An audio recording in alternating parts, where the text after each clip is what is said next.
Imagine you borrowed money from your own wallet, not from a bank, not from a friend, from yourself. And then you wrote yourself a very serious IOU, put it in a drawer, and called it a debt. That sounds insane, but that is, more or less, what the United States government does, and it does it to the tune of $36 trillion. $36 trillion. That number is so large it has stopped meaning anything to most people. It just floats there in headlines like a weather report from a planet nobody lives on. But here is the question nobody actually answers. If America owes $36 trillion, who exactly is waiting on the other end of that payment? Because debt, by definition, means someone is owed something. So who is it? Let's start with what the debt actually is, because the word debt here is doing a lot of heavy lifting. When the U.S. government spends more money than it collects in taxes, which it has done in 45 of the last 50 years, it has to cover that gap somehow. It cannot just print the money and hand it out. Well, technically it can, but we will get to why that creates its own disaster. Instead, the government borrows, and the way it borrows is elegant, almost beautifully simple. It sells bonds. A treasury bond is essentially a promise. The government says, give me your money today, and I will give it back in a few years with interest. No drama, clean transaction. And for most of modern history, those bonds have been considered the safest investment on the planet. So people buy them. Lots of people, lots of institutions, lots of countries. And every time the government sells a bond, the national debt goes up. Now here's where it gets interesting. That $36 trillion, it's not one pile of debt. It's split into two very different categories, and understanding that split changes everything. The first category is called debt held by the public. This is roughly $28 trillion. This is the money the government borrowed from actual outside entities, foreign governments, pension funds, banks, individual investors, insurance companies, the bond market. These are real creditors, real people and institutions who handed over real money and are expecting real repayment with real interest. Japan holds about $1.1 trillion of U.S. debt. China holds around $770 billion. The United Kingdom, Luxembourg, the Cayman Islands, yes, the Cayman Islands, all hold significant chunks. And then there are American institutions. The Federal Reserve itself holds trillions. Money market funds, state and local governments. Your 401k probably has treasury bonds in it whether you know it or not. So the first answer to who does America owe is mostly itself, its own citizens, and a significant portion of the developed world. Now the second category is called intragovernmental debt. This is about $8 trillion, and this is the part that gets genuinely strange. This is money the government owes to itself. Here's how that happens. Certain government programs, primarily Social Security and Medicare, collect more money in certain years than they immediately need to pay out. So what happens to that surplus?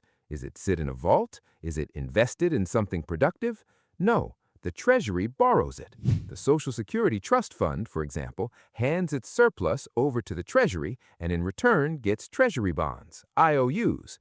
The government takes the Social Security money, spends it on general government operations, and leaves behind a piece of paper saying it will pay it back later.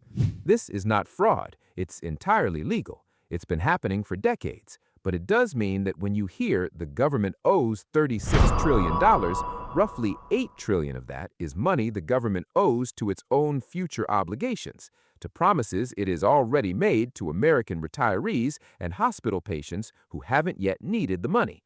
So when Social Security needs to start drawing down those reserves, which is happening right now, today, the government has to come up with that money from somewhere, usually by borrowing more from the public, which increases the debt, which is already $36 trillion.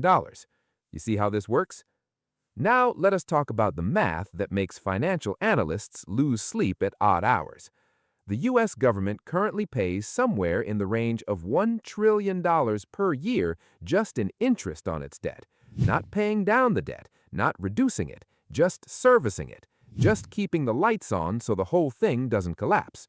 $1 trillion in interest per year. To put that in context, that's more than the entire U.S. defense budget.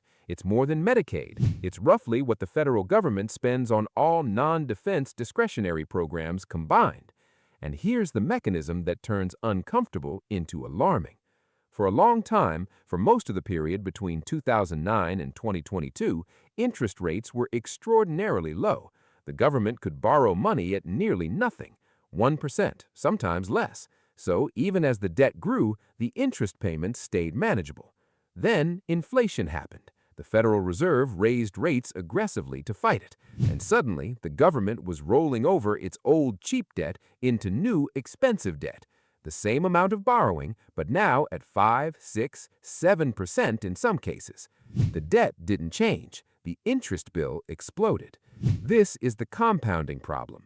High debt plus high rates isn't twice as bad as either one alone. It's multiplicative. And right now, the United States is sitting directly inside that equation. So, does any of this matter? Is this the kind of thing that eventually breaks, or is it just a number on a spreadsheet that economists argue about at conferences? Here's the honest answer. Nobody is entirely sure. The United States has one enormous structural advantage that no other country on Earth has. Its debt is denominated in U.S. dollars, and the U.S. dollar is the world's reserve currency, which means the U.S. can, in extremis, print dollars to pay debts that are priced in dollars. This is sometimes called the exorbitant privilege, and it is real, but it comes with a ceiling. If the market ever genuinely doubted America's ability or willingness to pay, the dollar's reserve status doesn't make the debt disappear. It makes the inflation required to dissolve it catastrophic. Other countries have tried this. It doesn't end well. Weimar Germany, Zimbabwe, Argentina. The mechanics are different, but the pattern is recognizable. The United States isn't those countries. Its economy is far larger, far more diversified, far more deeply embedded in global trade. But those countries weren't those countries either, right until they were. There's also the political dimension, which is almost more troubling than the economic one.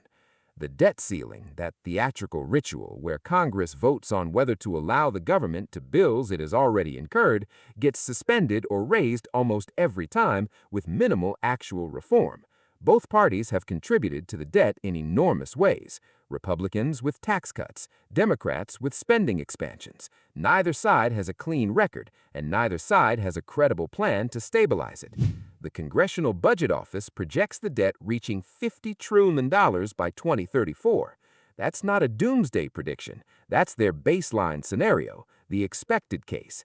And yet, the conversation in Washington tends to treat this as a distant problem, something for the next administration, the one after that, the generation that hasn't voted yet.